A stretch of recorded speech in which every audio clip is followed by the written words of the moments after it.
Pedro Neto to Chelsea for 60 million euros with 3 million in add-ons, but who cares about that? Let's get into it. Why are Chelsea signing another winger? Not only that, the one thing Chelsea need in their squad is more injury-prone players. I mean, we've only got Reece James, Lavia and Kunku. The list goes on. The injuries have been endless for years, and we signed Pedro Neto, a player who has missed over 100 games in the last 3 years.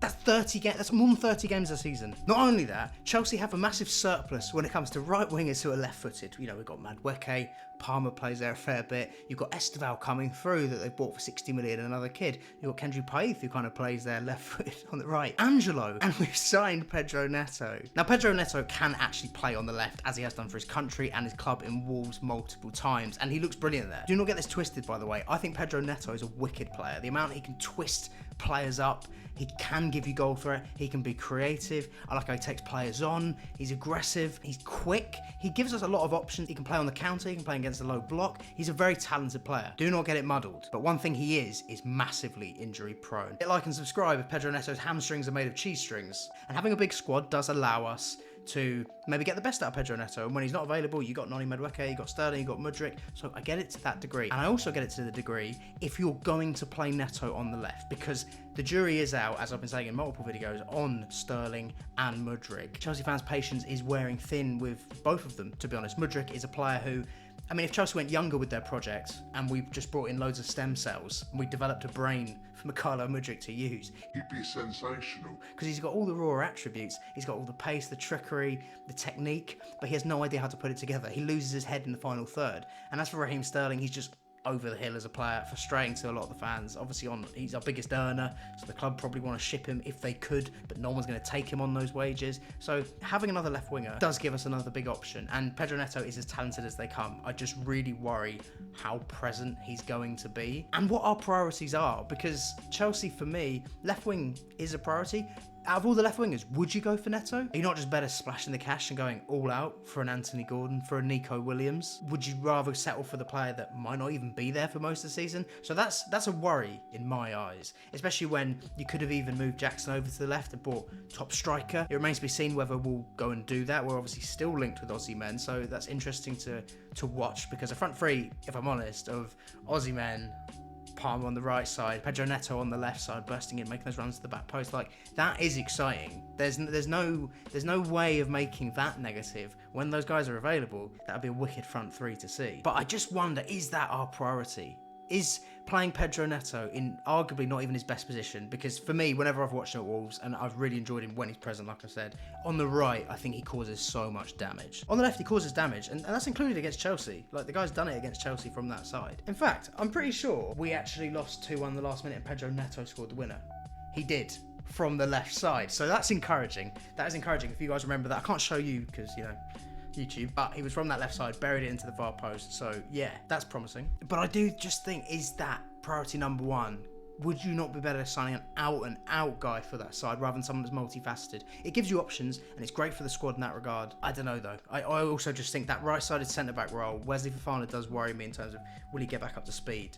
He has to get back up to speed. And how we looked in pre-season, how we looked last season defensively, with the worst defensive record Chelsea have ever had in the Premier League season, as well as pre-season, looking really worrying in that regard. We need someone that suits his system defensively. We need a centre-back that can play in a high line, that can cover channels, that can play out from the back. We need someone like Diomande. That's where that fee could be being allocated, and I feel like it would strengthen us even more than a signing like this. That might not even strengthen us this season. That's how honest we have to be. We don't know how available Pedro Neto will be. He had 2 hamstrings injuries last season. He has a very checkered history when it comes to injuries. And like I said, he has played a lot of his career on the left, but the majority of it is on that right, some in the centre. But it's here we need to look at. Now bear in mind, Pedro Neto has been playing for Wolves for, I want to say, 5 years. 111 Premier League games isn't a lot for 5 years. That's, you know, not much more than 20 a season. So that's like half a season being missed. And that's one of Wolves' best players. That's arguably Wolves' best player. That's a player that you'd think, if Wolves have him available, they're starting him every week, and they haven't been able to do so. So that is a bit of a worry in that regard. Stats aren't, you know, they're not ridiculous, but Wolves have been a very defensive team, even prior to Gary O'Neill. When they were under Nuno Espirito Santo, they were very much a counter-attacking side that he flourished in. He's obviously been young, so he hasn't been the main guy. It was more, you know, Neves and Moutinho in those first years, but Neto's really broken through in that Portuguese 11. But his output's not bad. Put it this way, like it's, what is it, 1 in 3, 1 in 4, that sort of level. And he could definitely do damage in a team that's going to be more attacking, that's going to have more of the ball. I have no doubts about that. My doubts really are in, did we need another winger that is particularly right-sided? Did we need another player that's very injury prone? Those are the worries. I don't want to be overly negative with this signing. This is one of those ones where it could be great. It really could. But it could be a real waste in terms of, can he shake those off? Is he a bit finished after injuries? I'm sat here wondering whether Wesley Fofana will get back to his best. Will Pedro Neto get back to his best? Has he lost a bit of burst, a bit of pace? Are Wolves selling at the right time? Have they just made a mug of us with that 60 million they're going to reinvest and have better scouting, that they bring in the supposed winger from Ajax who ends up being a better player? Who knows? Genuinely, I don't know at this point, because it feels like we haven't seen enough of Neto recently. We just know how good he can be. It is confusing with Chelsea, but what is really promising, because I'm trying to give you negatives and positives in regards to that signing, but I want to give you the biggest positive of the lot, and that is, yesterday, no one had a fucking clue we were signing Pedro Neto. No one. Not one. You didn't see one report, you didn't see one link, you didn't see anything.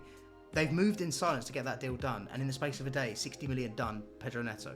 Premier League experience.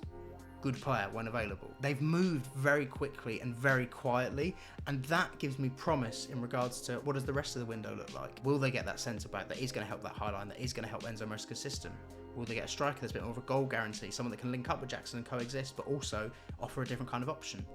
Offer more of a, I'm a striker, goals my bread and butter type option, as opposed to Jackson, who's more, multifaceted but not the best finisher. That's a big promising thing for me. Especially in this day and age, you've got to bear in mind, Fabrizio is out here trying to ruin every transfer possible. He is there left, right and rhubarb giving you, here we goes, Conor Gallagher's on a flight at 8:53am, like he is trying to have his grubby mitts all over every transfer, and he's doing a great job of it, fair play to the guy. But let's be honest, transfers have lost a bit of their hype in recent years as a result of the massive amounts of coverage from journalists online.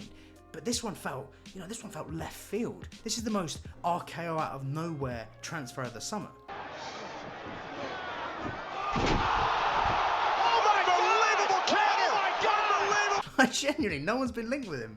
I think everyone had 3 years ago, Pedro Neto was the talk of the town, and everyone's looking at him or Rafinha as a great signing. But in recent years, because of the injuries, he's kind of fallen down the pecking order in terms of transfer rooms, in terms of lots of big clubs throwing him out there as a name that they could have. It became more like Trossard, who Arsenal signed. But yeah, Neto is exciting, he's sharp. He might be a bit on his day, and that's my worry. It's a case of, he's great when he's there, but he's never there. We got a lot of that. Sadly, we got a lot of that in players like Reece, who I love to bits. That bloke walks into any side in the world when he's there, but he's rarely there. So hopefully, this is the end of that. Maybe we're going to have a bit more injury luck going forward. It's been a long old three years since that Juventus game, when that Tuchel squad fell apart with injuries, Chile and Kante and Cover and all those guys getting injured. The following year, ravaged by injury. Last year, ravaged by injury.